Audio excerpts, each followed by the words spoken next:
Okay, let's talk about Pascal's principle or Pascal's law, um, which says that pressure applied to a fluid is transmitted equally everywhere, undiminished to every portion of the fluid. If you increase or decrease pressure, it is the same everywhere. So basically, what this says here is that if you have a container and you have some fluid in it, and you have a point right here and a point right here. Let's say this is pressure 1 and this is pressure 2. If these are at the same height, they're equal to each other. Furthermore, because pressure only varies with depth, and Pascal's principle, that's actually a portion of that as well, is that it only varies with depth and not of the shape. But if we apply some other pressure, if we apply a force to this piston and we divide this force by some area, then that's going to be a pressure increase. And remember that pressure is equal to the starting pressure plus density times gravity times height. So if we increase the pressure over the top, we would increase the pressure below. And these pressures would increase equally. The pressure increase is the same everywhere in the fluid. So what Pascal's principle allows us to state is that as long as we have the same height, we have the same depth, we have the same pressure. So allows for some very nice calculations here. So for example, because these are both open to the atmosphere, we call this, by the way, this is an open tube manometer. So this is the name of this thing is a manometer. And this is both ends are open, and figure A here. And so because this pressure that it feels is going to be the atmospheric pressure at the tops of both of these fluids. This is atmospheric and atmospheric. So the pressure is the same in both places, or at the same height. This is why the liquid will go to the same height on both of these. If it didn't, it would make a whole lot of sense if it were a lot lower here. So this is actually this is Pascal's principle. It'll rise to the same height as the same pressure. Similarly, if we were to investigate pressure at a lower point, let's say we go to some depth, and we go to the same depth in both cases. It's some depth h. Then the pressure in both of these places is going to be equal to the atmospheric pressure plus the density times the gravity times height. If we know that density, then we know what the atmospheric pressure is, and we know the height, then we can find the absolute pressure. So this would be absolute pressure there, which is actually what we defined before P ABS. So a couple more examples of this. So say this is our absolute pressure right here. So this is P absolute. Then this pressure, there is some slight variation. This is a gas. There is some slight variation with its height here, but because the density is so much less, we'll just assume this variation is very small. So the pressure right here, the absolute pressure in this gas, must be exactly the same as the pressure right here. And this pressure, because this is atmospheric, at this point up here it's atmospheric, this is some height h, and this pressure down there is going to be equal to, and this pressure is equal to the atmospheric plus the increase due to the depth, rho gh, which is what they wrote here, atmospheric plus h rho g. And because it's at the same height, it's the same level, it is the same as the atmospheric pressure. So we say that the atmospheric, or the absolute pressure of this gas, is equal to the atmospheric pressure plus the increase due to the depth. And the same thing, just the opposite direction in figure C here. We have some vacuum-packed peanuts. So they're, the pressure in a vacuum, in a perfect vacuum, is 0. So the pressure, the atmosphere has a greater pressure than the peanuts, and so that's why the water level or the fluid level is different. So this is going to be, at this point, this is atmospheric pressure. So this is PATM, atmospheric. And then this is going to be the absolute pressure in the gas, P absolute.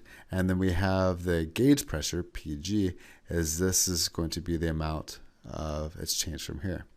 So we can say the absolute pressure plus density times gravity times height, this pressure plus this increase here as we go down must be equal to the atmospheric pressure. And so then we can say our absolute pressure would then be equal to the atmospheric minus rho GH, which is the same thing they came up with here. They just measured, they said, oh, since they started out at the atmospheric pressure, and since they measured upwards, they said minus H rho G to get to the absolute pressure. But that works out just with a little bit of algebra here, and I measured down. Okay, so that's Pascal's principle, some applications of it here. It also allows us some very nice things with working with hydraulic lifts. So if we look at this, we say if we apply a force, this is a example of a hydraulic lift. I have area 1 here, we have area 2 here, force 1, force 2. I'm going to push down on this piston with force 1, and it's going to lift a car or something like that with force 2. Okay, so pressure is force over area. So pressure 1 is force 1 over area 1. If these are the same height, or actually regardless of where they are, they're connected right here. And so this pressure must be the same as this pressure here. So we say pressure in piston 1 must be equal to the pressure in piston 2. And the pressure in piston 1 is force 1 over area 1. And the pressure in piston 2 is force 2 over area 2. So because their pressures are the same, we can say their forces over area is the same, which allows us some very nice, doing a little bit of algebra here, we can say that force 1 over force 2 is equal to area 1 over area 2. So the ratio of the areas is the ratio of the forces, which makes for some very nice and quick calculations if we're trying to find out how much force we need to lift a car with a hydraulic lift. So we can say, ratio of the forces is the same as the ratio of the areas. And this. Another application of Pascal's law is actually we get a whole new definition for atmospheric pressure. So if we take and put a tube, we have the tube upside down right here, and we have a vacuum so that the absolute pressure is equal to 0, then there's 0 pressure. Our absolute pressure at the bottom of this is going to be 0 plus rho GH. So our absolute pressure down here at the bottom is basically just rho GH because we had a vacuum at the top. And if we place this out in the atmosphere, then what's pushing down on it is just atmospheric pressure. So because the water level, it's actually mercury, we use mercury for this. We use mercury here, the level here is the same as the level here. We can say then that the atmospheric pressure is equal to just density times gravity times the height.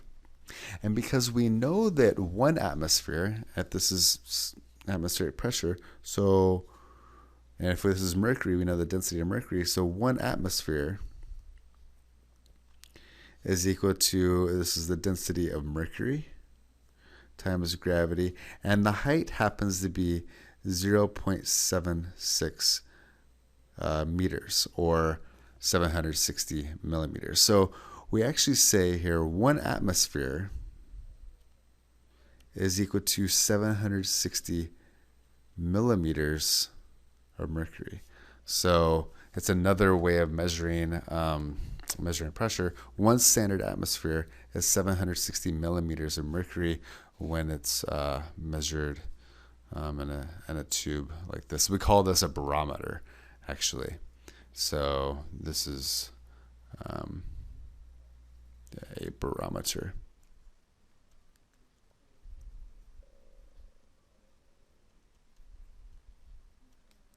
So if we use a barometer to measure the pressure, one atmosphere rises, makes the mercury go up 760 millimeters.